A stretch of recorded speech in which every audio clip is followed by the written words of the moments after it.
오늘은 두 번째 사사 에웃에 대한 이야기로 함께 말씀을 나누어 보려 합니다. 이제 사사기를 제가 지금 3주째 설교를 하고 있는데요. 3장 12절 말씀 처음에 딱 읽으면 감이 오실 겁니다. 성경에 이런 표현 잘 안 쓰는데 이런 표현이 되어 있습니다. 이스라엘 자손이 또 여호와의 목전에 악을 행하니라 라고 되어 있습니다. 이제 아시는 분들은 아시겠지만 이스라엘은 계속적으로 지금 빙빙 돕니다. 하나님 잘 믿었다가 평화를 얻어서 그렇게 잘 지내다가 하나님의 거절하고 악으로 행하였다가 하나님의 징벌을 당하고 그러고 다시 한번 부르짖어서 사사가 나오고 그럼 사사가 문제를 해결하고 계속 이렇게 도는 건데 이번 주 두 번째 사사 이야기가 나옵니다. 지난 시간 온니엘 사사가 일대 사사로 있었고 그로 인해 한 세대 40년간의 평화가 있었습니다. 그런데 그때 어떻게 있었냐면 그 전에 그들을 압제하던 시기가 8년이라는 시기가 있었습니다. 8년이라는 시기를 하나님의 종이 아니라 메소포타미아 왕 구산 리사다임의 종으로 살았습니다. 그렇게 8년을 지내다가 에웃 사사를 통해서 하나님의 역사하심으로 인해서 40년의 평화를 누렸습니다. 그러면 이젠 잘 살아야 되는데 한 세대가 지나니까 이들이 다시 한번 악을 행합니다. 그런데 이번에는 하나님이 그래서 어떻게 쓰시냐면 모압 왕 에글론을 부릅니다. 모압이 누굽니까? 암몬은 또 누굽니까? 모압 왕 에글론이 암몬과 연합하여서 이스라엘을 괴롭힙니다. 하나님이 바르게 하나님을 섬기지 않자 이스라엘에게 주변 이방 국가들을 사용하는데 이번에는 모압과 암몬이 같이 힘을 합쳐서 그들을 괴롭히게 하십니다. 모압과 암몬은 원래 롯이 자신의 딸들에게서 놓은 아들들이었습니다. 이들은 역사상 이스라엘을 괴롭히는 이방국 중 하나로 됩니다. 역사적으로 그들이 우리가 왜 모압과 암몬으로 태어났느냐를 이야기하면 분명히 그들은 하나님을 바르게 믿지 않았던 그때 우리가 벌을 받았고 우리 어머니 소금 기둥이 되었고 이런 얘기들이 이어져야 되는데 그런 얘기를 하지 않습니다. 우리가 소돔과 고모라에서 하나님을 믿지 않다가 벌을 받았고 이런 얘기들을 하고 자기들이 커가야 되는데 그렇지 않더라는 겁니다.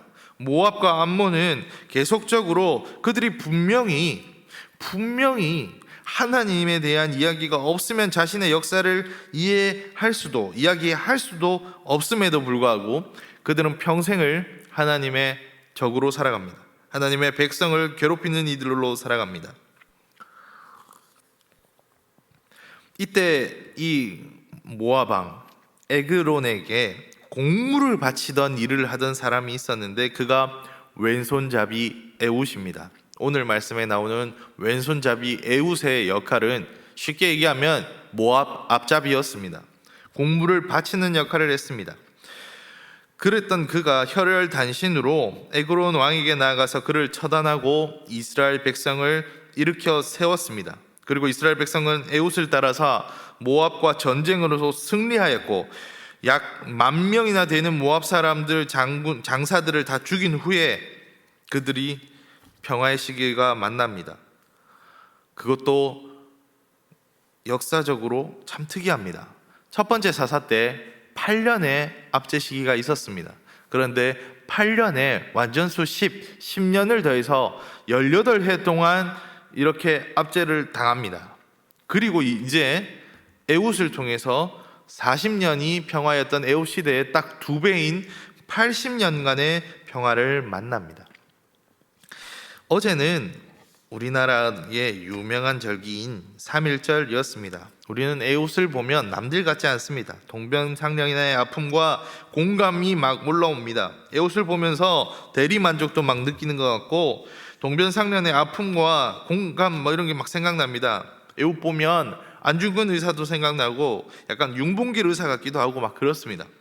에웃을 보면서 대리만족하고 통쾌함 이런 거 느끼면 좋지만 사실 오늘의 말씀은 에웃의 승리가 아닙니다. 정확히 얘기하면 에웃을 통한 하나님의 승리하심이 됩니다. 에웃을 통해 하나님의 역사하신 사건이 바로 오늘의 말씀입니다. 우리는 이 말씀을 보면서 사사기 저자가 무엇을 말하는지를 정확히 봐야 합니다. 오늘 말씀은 저자가 계속해서 무언가를 약간 암시하듯 이야기합니다. 뒤에 하고 싶은 말이 있는데 상황만 보여주고 얘기하는 듯 합니다. 그런데 이 당시 사람들이라면, 그리고 이스라엘 사람들이라면 이 사사기를 보면 요게 요 말 하려고 하는구나를 안다는 겁니다. 그래서 우리는 조금씩 봐야 합니다. 오늘 말씀은 한 3가지 정도 이렇게 암시하듯 얘기하는 것으로 저는 이야기해 보려 합니다. 첫 번째는 굳이 이스라엘이 무너졌다 이렇게 표현하면 되는데, 무엇이 함락되었다고 얘기하냐면 13절에 종려나무 성읍이 함락되었다라고 되어 있습니다. 종려나무 성읍이 점령한지라 라고 13절에 나와 있습니다. 이스라엘이 하나님 앞에서 악을 행하자 하나님은 에그론 왕을 통해서 이스라엘을 대적하게 하셨습니다. 그리고 처음 하신 일이, 하나님께서 어떻게 하냐면 에그론에게 힘을 줘서 종려나무 성읍을 허락하셨습니다.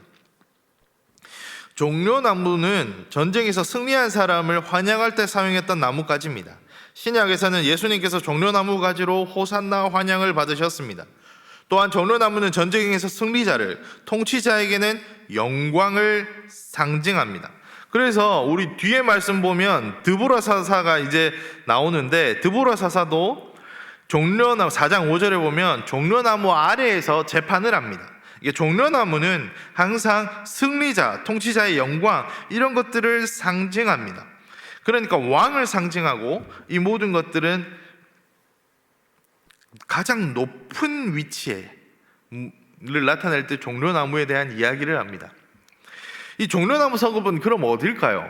놀랍게도 학자들에 따라 조금씩 다르게 주장하지만 대부분은 이 종려나무 성읍이 어디냐 얘기하면 이렇게 얘기합니다. 여리고입니다. 여리고는 어떤 성입니까? 여리고는 지금 가나안에 있는 모두들에게 중요한 땅입니다. 가나안 사람들에게도 중요하고 이스라엘에게도 중요합니다. 이스라엘 백성들에게 이 여리고는 여호수아와 함께 하나님의 말씀에 순종했을 때 스스로 무너졌던 성입니다. 그래서 이스라엘 백성에게 여리고 성은 하나님의 임재가 그들과 함께 했던 것을 의미합니다. 이스라엘 백성들에게 여리고 성은 하나님의 말씀에 순종할 때 일어난 놀라운 역사심이 기억나는 곳입니다. 반대로 가나안 사람들에게도 여리고 성은 엄청난 곳입니다. 외성벽과 내성벽이 있었고, 잘 훈련된 군사들도 있었고, 그 앞에는 해자도 흘렀고, 그리고 이 성은 약간 높은 위치에 있어서 한 번도 함락된 적이 없습니다. 무너질 거라고 생각도 해본 적이 없습니다. 가나안 사람들에게는 자랑이었던 성읍, 강력하고 부흥했던 곳, 그곳을 지금 모압 왕 에그론이 다시 수복한 겁니다.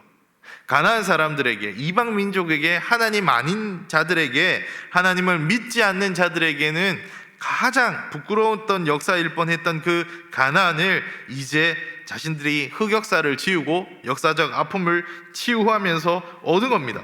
가나안 사람들에게는 이 여리고성 찾는 것이 되게 자존심을 회복하는 일이지만 이스라엘 사람들에게는 다른 의미인 거죠.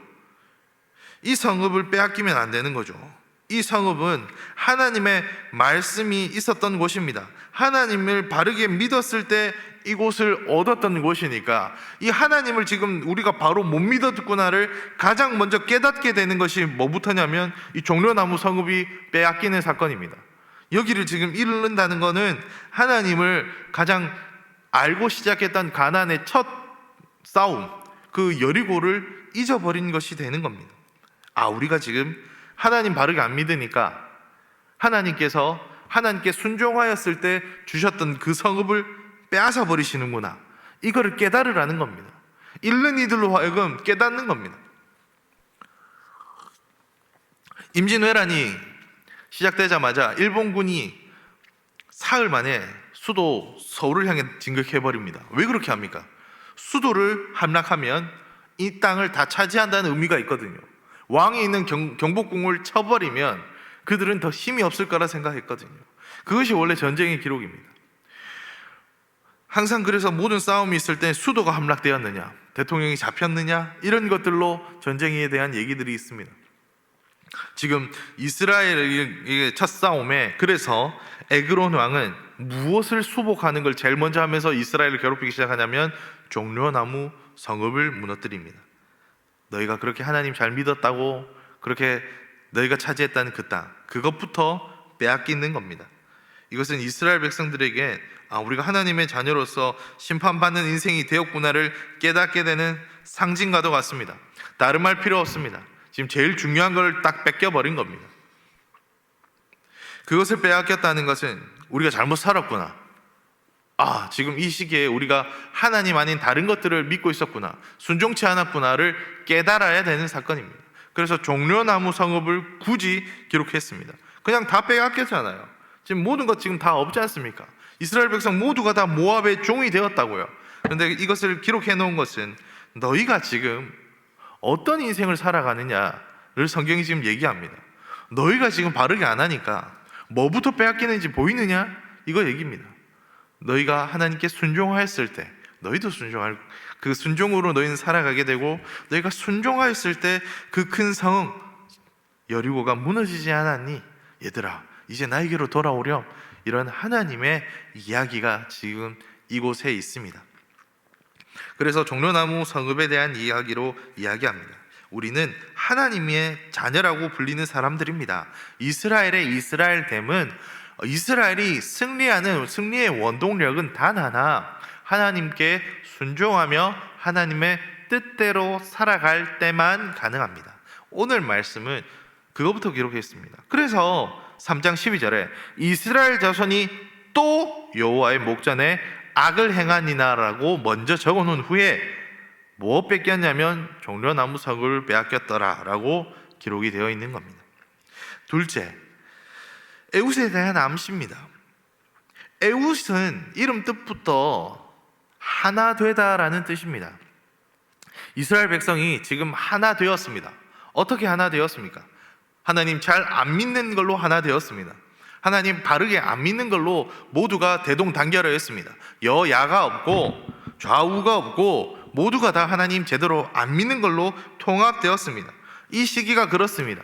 하나님을 누군가 제대로 믿는 한 사람만 나서도 이렇게 안 됐을 건데 라는 의미가 있습니다. 거기다가 에웃이라는 사람을 한 번 더 짚어봅시다. 에웃은 누굽니까? 베냐민 지파입니다. 하나님께서 지금 베냐민 지파의 사람을 사용하십니다. 이건 의미가 있습니다. 왜냐하면 이스라엘의 지파에게는 유명한 지파들이 있거든요. 그래서 첫 번째 사사 온니엘은 유다 지파를 사용하셨습니다. 이스라엘의 장자된 명분인 그 유다 지파를 사용하셨고, 이제는 이번에 모두가 다 무너졌을 때 하나님이 어떻게도 사용하시냐면 가장 마지막 베냐민 지파를 사용하십니다. 하나님께서는 유다 지파를 사용하시고 또한 베냐민 지파도 사용하십니다.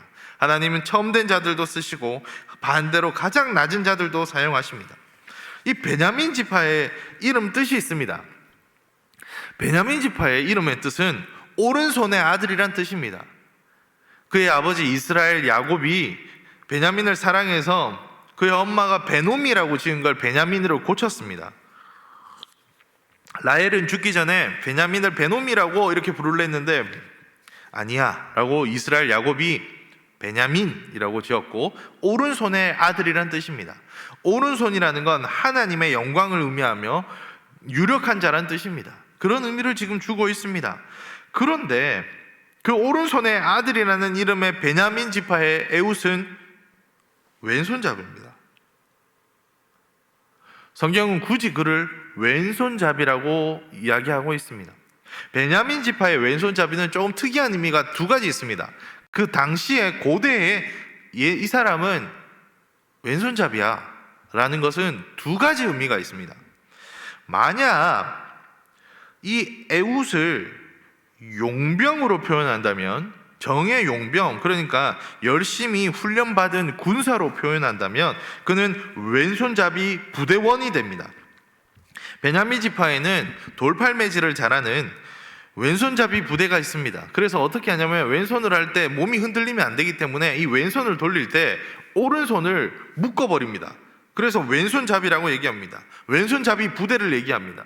그런데 이렇게 되면 왼손으로 쓰면 오른손이 하지 못하는 것과 궤적이 다릅니다. 그래서 오른쪽으로 보통 사람들은 싸울 때 왼쪽에서 돌이 날라오거나 왼쪽 방향으로 오면 사람들이 이것을 바로 판가름을 못하는 겁니다. 이게 무슨 의미냐 싶겠지만 야구를 생각해 보면 압니다. 야구에 많은 투수들이 오른손잡이들이 많은데 왼손잡이 투수가 있습니다.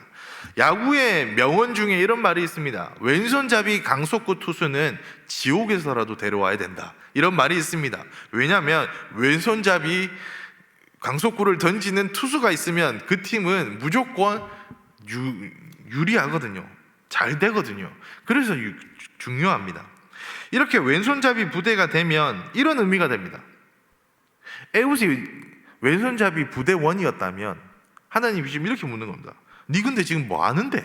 라는 의미가 됩니다. 하나 되다라는 의미의 에훗이 왼손잡이 용병까지 된 그 싸움 잘하는 자가 지금 무엇하는 자 되었습니까? 공을 바치는 자가 되어 있습니다. 이것이 이스라엘의 현실이라는 겁니다.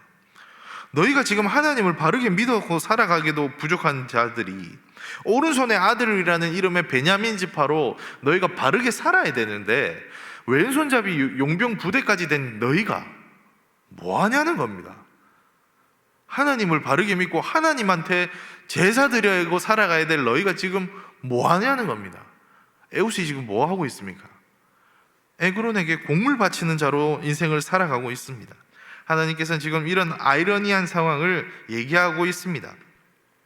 그런데 요즘은 왼손잡이에 대한 평가가 좀 다르게 나타납니다. 그냥 왼손잡이가 베냐민의 왼손잡이 부대원이라는 의미였다면 그렇지만 사실은 그런 의미로 안 썼다는 겁니다.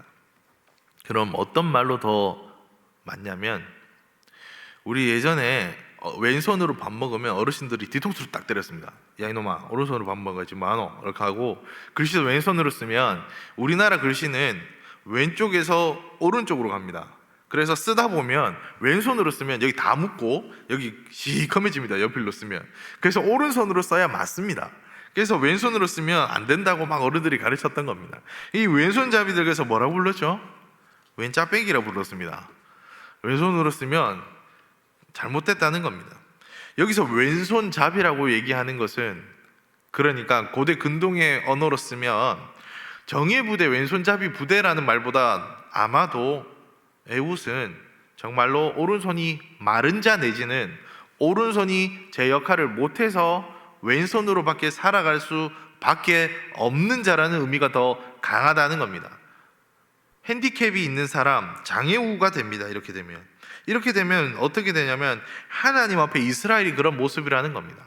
오른손의 능력을 가지고 하나님의 능력대로 살아야 되는데 그렇게 못 살더라는 겁니다. 반대로 하나님께서 너희가 오른손이 있음에도 불구하고 제대로 살지 못하는 그 많은 이들 앞에 하나님은 베냐민의 가장 낮은 지파, 12지파의 마지막 베냐민도 사용할 것이고, 베냐민의 이름이 오른손의 아들임에도 불구하고 나는 그럼에도 불구하고 하나님을 위해 오른손이 없는 자, 왼손으로밖에 살아갈 수밖에 없는 그러한 부족한 자도 사용하신다라는 의미가 됩니다. 이것이 하나님의 방법입니다. 하나님은 이 세상에 완전한 것들로 사용하지 않습니다. 하나님은 부족한 중에도 하나님의 일을 하십니다.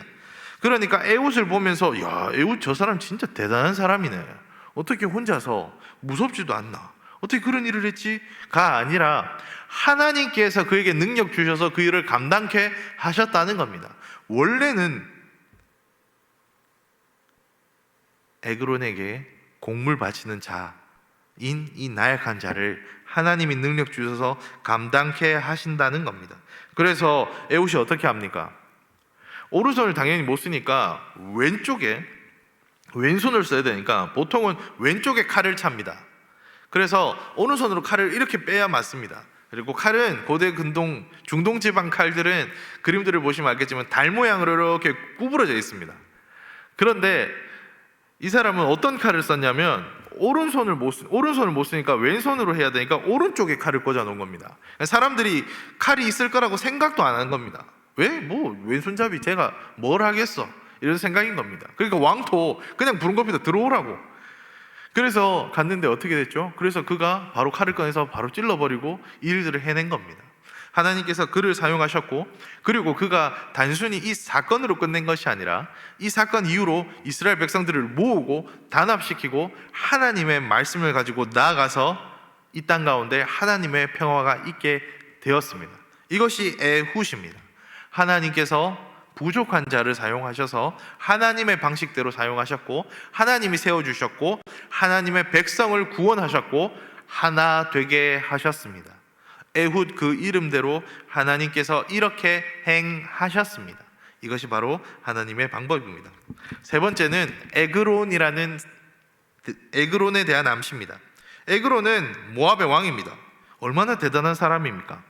이스라엘이 40년의 평화가 있을 때 그가 어떻게 하냐면, 지금 우크라이나랑 러시아가 계속 대화도 해보려 하는데 잘 안 되고 한다고 그러죠. 지금 대권 후보들도 연합해 보려고 하는데 잘 안 되려고 합니다. 이게 자신들의 이권들이 다 있어서 그렇습니다. 그런데 이걸 지금 이 고대 왕이 해냈습니다. 모압 왕이 강력한 군대를 만들고 정치력으로 주위국가 암몬과 아멜렉과 연합을 시도해서 했습니다. 이 사람은 세상이 말하는 대로 되는 사람입니다. 전쟁도 잘하지, 거기다 정치력도 있지, 능력이 엄청난 사람입니다. 근데 에그론이란 사람의 이름 뜻은 히브리어로 어린 숫소라는 뜻입니다. 그러니까 일부러 에그론이라고 이렇게 이름을 계속 얘기하는 건 이 사람이 큰 사람이 아니라는 겁니다. 큰 일을 감당할 수 있었던 이유는 뭡니까? 그러면 이 사람이 여리고도 차지하잖아요. 대단한 사람입니다. 그런데 이 사람이 이렇게 가능한 이유는 뭡니까? 잘나서요? 아닙니다. 12절에 여호와께서 모압 왕 에글론을 강성하게 하셨기 때문입니다. 이스라엘 정신 차리게 하기 위해서 그를 사용하셨기 때문입니다. 그가 잘난 게 아닙니다. 하나님이 하셨기 때문입니다. 그런데 그가 이제 교만해졌습니다. 17절에 보면 그가 비둔하였더라 이런 표현이 있습니다. 매우 비둔한 자라고 되어 있습니다. 고대에서 비만은 축복한 몸입니다. 그러니까 제가 고대 사람이면 고대에 제가 있었으면 와, 이기훈 저 사람 진짜 부럽네 이렇게 되는 겁니다. 왜냐하면 그 당시에는 많은 사람들이 몸이 다 그렇게 뚱뚱한 사람이 별로 없을 시기입니다. 왜냐하면 먹을 게 별로 없거든요. 그런데 그 당시에 몸이 풍성하다라는 건, 야, 저 사람은 집에 먹을 게 많구나, 저 사람은 노동을 하지 않아도 되는 삶을 살고 있구나를 나타내거든요. 그래서 일부러 더 고대 지도자들이면 지도자일수록 몸물 풍채를 키웁니다. 일부러 그렇게 합니다. 북한이 그러하지 않습니까? 김정은이 그렇게 계속 몸을 키우는 이유는 우리 이렇게 풍성하다라는 의미도 있다고 합니다. 그렇게 많은 것들을 합니다. 그런데 성경에서 비둔하다라는 표현을 쓸 때 막 눈이 어둡다, 귀가 어둡다 이런 거 쓸 때는 보통 하나님의 뜻을 모른다라는 의미를 쓸 때 이렇게 씁니다. 하나님의 뜻을 깨닫지 못한다는 의미를 쓸 때 이렇게 합니다. 그러니까 역사학적으로 에그론을 평가할 때는 해신 장보고나 무슨 로마의 카이사르처럼 성공한 정치가이고 지도자지만 이 사람은 결국은 신복에게 살인당한 불운한 리더 정도로 평가됩니다. 이게 역사적인 평가도 그렇게밖에 안 됩니다. 곡물 바치러 온 자에게 찔려 죽은 게 다니까요. 그런데 지금 성경에선 더 큰 의미로 나옵니다. 성경에선 그는 더 이야기합니다. 한 발 더 나갑니다. 그는 비둔하여서 하나님 뜻도 몰랐고, 그가 그렇게 큰 자처럼 보이지만 사실은 하나님 앞에는 에그론, 작은 수소에 불과하다는 겁니다. 그래서 하나님 앞에 바쳐지는 인간일 뿐이라는 겁니다. 그가 어디서 죽습니까? 다락방에서 죽습니다. 다락방에서 뒤를 본다는 건 화장실에서 이를 본다는 의미입니다. 그러니까 에훗의 칼로 찔렸을 때 그 비둔함 때문에 칼이 기름에 뒤엉켜서 쓰러졌습니다. 이 모습은 마치 에그론을 재물에 오르는 동물들 각드는 표현처럼 보입니다. 레위기의 말씀들에 동물들을 각을 뜰 때 보면 몸에서 오물이 나와서 냄새가 났습니다. 그래서 그걸 다 가르고 장기와 오물을 구분해서 하나님께 드릴 때, 각을 뜰 때 작은 수소를 이렇게 좌우 날성검으로 자릅니다. 기름과 구분되어서요. 오늘 말씀이 그거 같다는 겁니다. 지금 에그론이 자신은 그렇게 엄청난 사람, 모압과 암몬, 아말렉까지 함께 연합하여서 통치한 사람, 종려나무 숲을 종려나무 성읍을 점령하여서 이제 자신들의 한때 과거와 같은 부끄러움과 같은 역사도 수복하고 이스라엘을 완벽히 쥐어져서 구산 리사다임 왕이 8년이었으면 나는 18년 18년 동안 그 많은 땅과 그 모든 것을 다 통치했던 큰 왕이었으나 하나님 앞에는 화목제 드리는 작은 수소에 불과하다는 겁니다.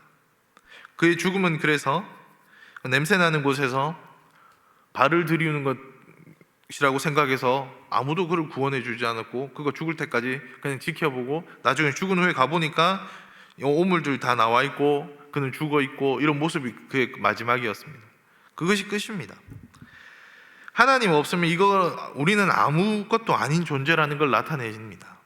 에그론, 그는 대단한 왕이었습니다. 그러나 하나님이 사용하셔서 강력한 왕이었고 하나님이 사용하셔서 그가 대단했지 그 스스로 대단한 것이 아니었습니다. 그러나 인생들은 항상 오해합니다. 다음 주에 분명히 또 새로운 대통령이 나올 것입니다. 그들은 얘기할 겁니다. 제가 이 나라를 바꾸겠습니다. 이 정치를 바꾸겠습니다. 얘기할 겁니다. 그러나 세상은 그들이 바꾸는 것이 아닙니다. 하나님이 바꾸어 가는 것입니다. 우리는 하나님의 도구된 자들입니다. 그래서 우리가 에우훗이 되려면 우리는 부족해서 오른손이 마른 자처럼 왼손으로 살아가는 자지만 나약한 자지만 하나님이 사용하시면 가능합니다. 우리는 부족하지만 하나님이 하시면 일들은 됩니다. 우리가 부족할 때 이 하나님이 사용하셔서 어떻게 하시냐면 80년이라는 한 세대 그리고 더 나아가 한 번 더 40년에 40년을 더한 평화의 시기가 오게 하십니다. 우리가 하나님을 붙들고 살아야 합니다. 우리가 하나님을 붙들고 살아갈 때 하나님이 바르게 우리를 세워가십니다. 그래서 이때 다시금 하나님께서 수복하시는 놀라운 역사를 보게 됩니다. 우리에겐 나약한 애우과 같은 존재들이지만 하나님이 사용하시면 큰 자 되게 될 것입니다.